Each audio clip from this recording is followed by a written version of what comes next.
when you conduct a study. Which means this we know, this is the value of the beta 1 for the age. So what you're going to write as your new equation here is this. BMI is equal to the C 20 plus the beta 1, which is for the beta coefficient for age, 0.5 multiplied by age. Now, there you have it. You have that equation which you can use to be calculating the expected value of BMI given the age.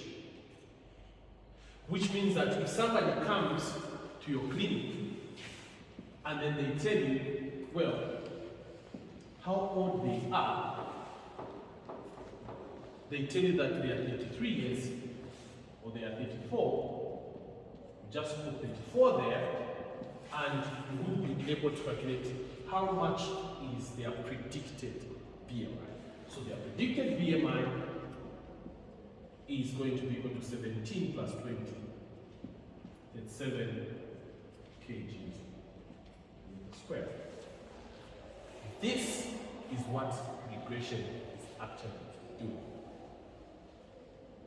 You conduct research, you generate a regression, which is basically an equation, and once you generate that equation, you obtain the values of the beta coefficient, and then once you get the values of the beta coefficient, all you have to be doing the next time is feeding them with the actual values to calculate your variable of interest. This can work for almost any kind of outcome that you have. You can manage to predict the risk of death, for example, using similar things as regression, where you see how the risk of death is impacted by variables such as this. Then you get the beta coefficients for age, the beta coefficients for sex, beta coefficients for hypertension, and for HIV status and the BMI, and diabetes itself. Then you factor all these things, and then they give you what is the relative risk of somebody dying. When you get the relative risk, from a relative risk, you can work backwards and calculate the probability of somebody dying, given what they have at baseline. Which means somebody does not really have to go through a certain exposure period. If it's, for example, a treatment period, they don't really need to go for a treatment before you actually predict how likely they are to end up with a negative outcome. You get the sense?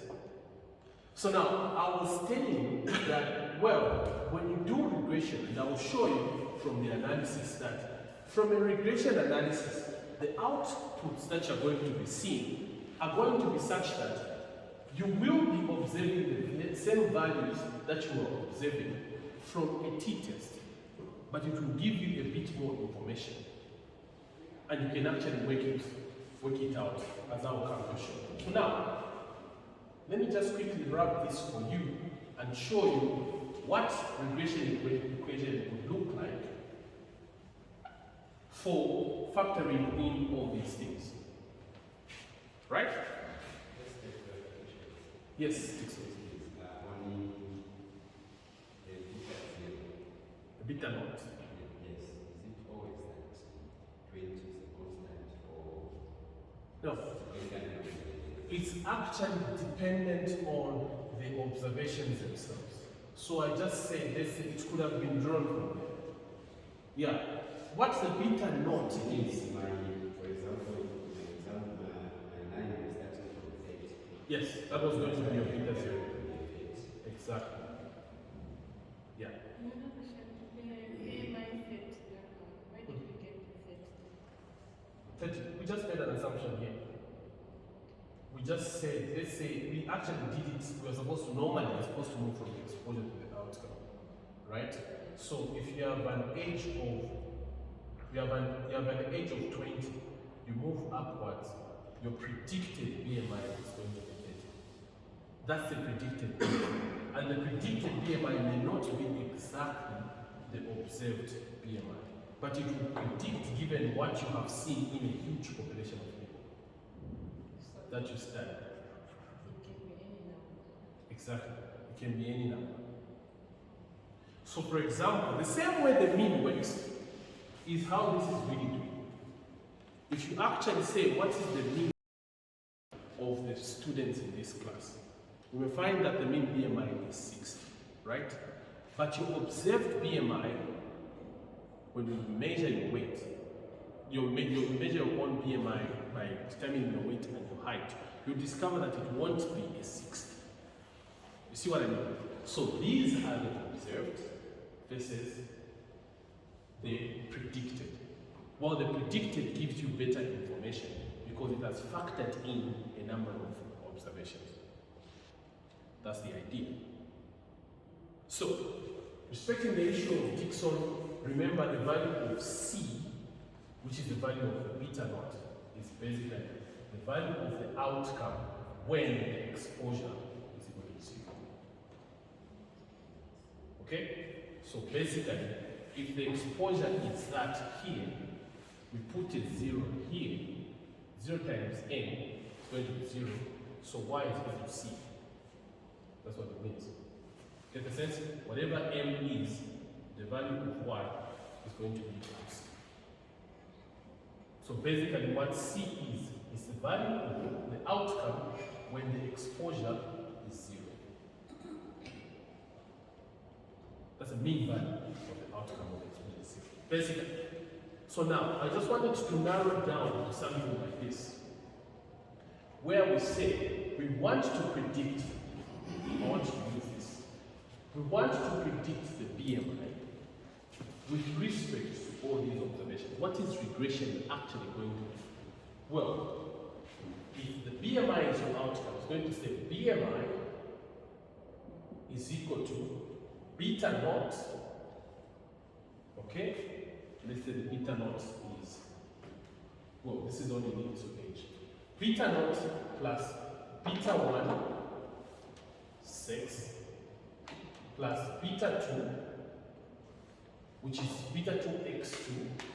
We just write this one here. Y is equal to beta naught plus beta 1 x1 plus beta 2 x2 plus beta 3 x3 plus beta 4 x4 plus an error term. That's what the regression equation will look like, right? So here it's going to be beta, the y being the outcome, beta naught plus beta 1 x1, where x is actually the sex. Two people differing in sex by 1. That's what is going on there. That's what this is. While the sex is going to be either male or female. While beta 2 is going to be age.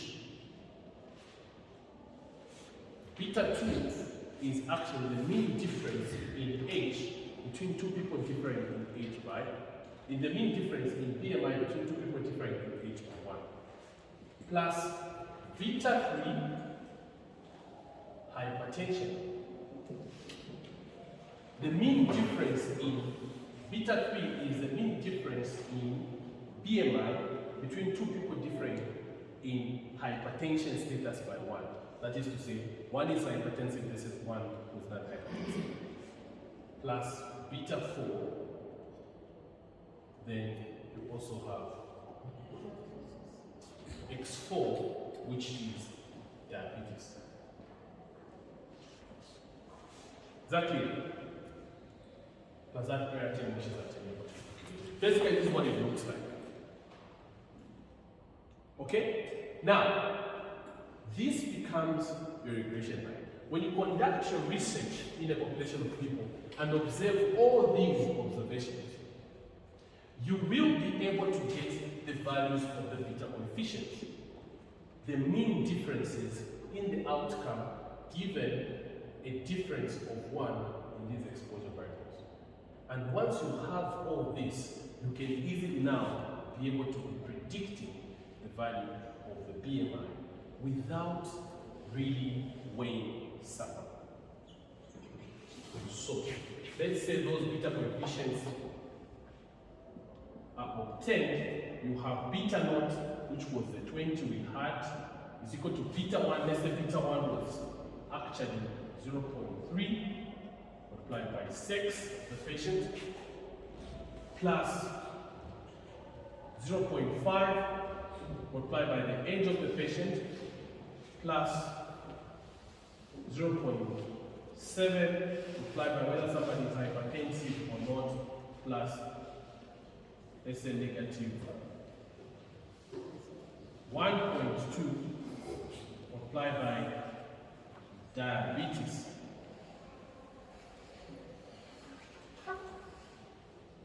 Then that is what you actually obtain. This is what regression is actually doing. It's finding the values of the beta coefficient from the study or from the observations that you actually have. Now, when you get your output from a regression analysis, the output is actually going to give you a conclusion about your predicted BMI. And why we talk about the issue of conditioning or adjusting for the effect is that what it will do is this. If your primary exposure variable that you want to test is, say, diabetes here, right? It will adjust for the effect of sex by saying, if two people have the same sex, that is to say, both of them are female, which says maybe it's 0, and two people have the same age, which means this is also another 0, and two people have the same, this is say another 1, and then two people have the same status of hypertension, which is a 0, would we observe a different hypertensive, a different BMI if one is diabetic while the other one is not diabetic?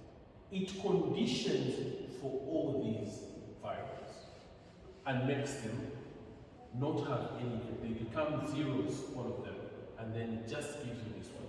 This is what you have to be doing for research. By saying, if two people have an equal age, two people have an equal hypertensive status, and two people have an equal, of the same sex, would there be a difference in the BMI if one is diabetic and the other one is not diabetic? This is what is going to. So when you raise a question such as associating diabetes to BMI, you should know that because there are other things that can explain the BMI, such as sex, age, and hypertension, all these variables would come into play in that. So that question is not just as simple as diabetes versus BMI, but diabetes versus BMI after adjusting for any other thing that can explain BMI. Make sense? So whichever research you're going to do, associating death with diabetes. When you say, in this study, we are firing against observing a difference in the risk of death between those that have diabetes and those that do not have. You know that immediately you mention diabetes, you have to adjust for the effect of any other thing that can explain the risk of death apart from diabetes. What your chi-square will do is that it will only give you the relationship between diabetes and death. But you should know that in that chi-square result, there is the noise coming from the age, sex, hypertension, HIV status, and BMI of these patients. And that is why the conclusion of the chi-square does not become useful per se in a research. Because the chi-square is a univariate analysis, while regression is referred to as a multivariate analysis because it adjusts for the effects of any other thing that can explain the risk of death. And the conclusion you're going to give us all the time should be an adjusted conclusion. If you only give me the outcome and the output from the chi-square to say, oh, from this study, we were able to see that diabetes was associated with death, then I'll ask you, oh, okay, but did you confirm that these people had the same age? What if it's those that were diabetic that were actually even older? So this difference you're seeing is actually due to the fact that these are actually older. And you'll be like, oh, okay. Oh yeah, and did you check the set? Did you also confirm whether they had hypertension as well? Do you see what I mean? This is why this needs to be adjusted. When you conduct a research, the only thing that should be able to explain your outcome is your primary exposure of interest. And you should show that even after removing all possible variables that can explain my outcome, my primary exposure of interest can actually explain my outcome. The beauty with regression is that it would even tell you outwardly whether what you were hypothesizing is not true. Because what it will give you is that it will give you an output where it can even tell you to say, actually diabetes is not associated with death. What is associated with death in your study is hypertension, not the diabetes. It will tell you it's the hypertension. If two people are both diabetic, they have the same age and same sex, same HIV status, same BMI, but one is hypertensive, the other one is not, you will see a different risk of death. Oh, also it can also tell you that it's the HIV and hypertension, not all these variables. So in this case, you will not see a significant association between these exposures and the outcome. The p-value for all these things is going to be insignificant. The only one that will give you a significant p-value is these two. So I will quickly show you now this in play in a regression analysis by doing a statistical test where we're actually going to do first linear regression, and then we go ahead and do the actual explanation behind the linear regression, and then we'll then also do logistic regression, and then I'll show you the explanation of how do you then go about to explain a logistic regression, and finally we are also going to do a Fox regression and go ahead and give you the particular explanation to that. Is that fair? Fantastic. So let me do that just now.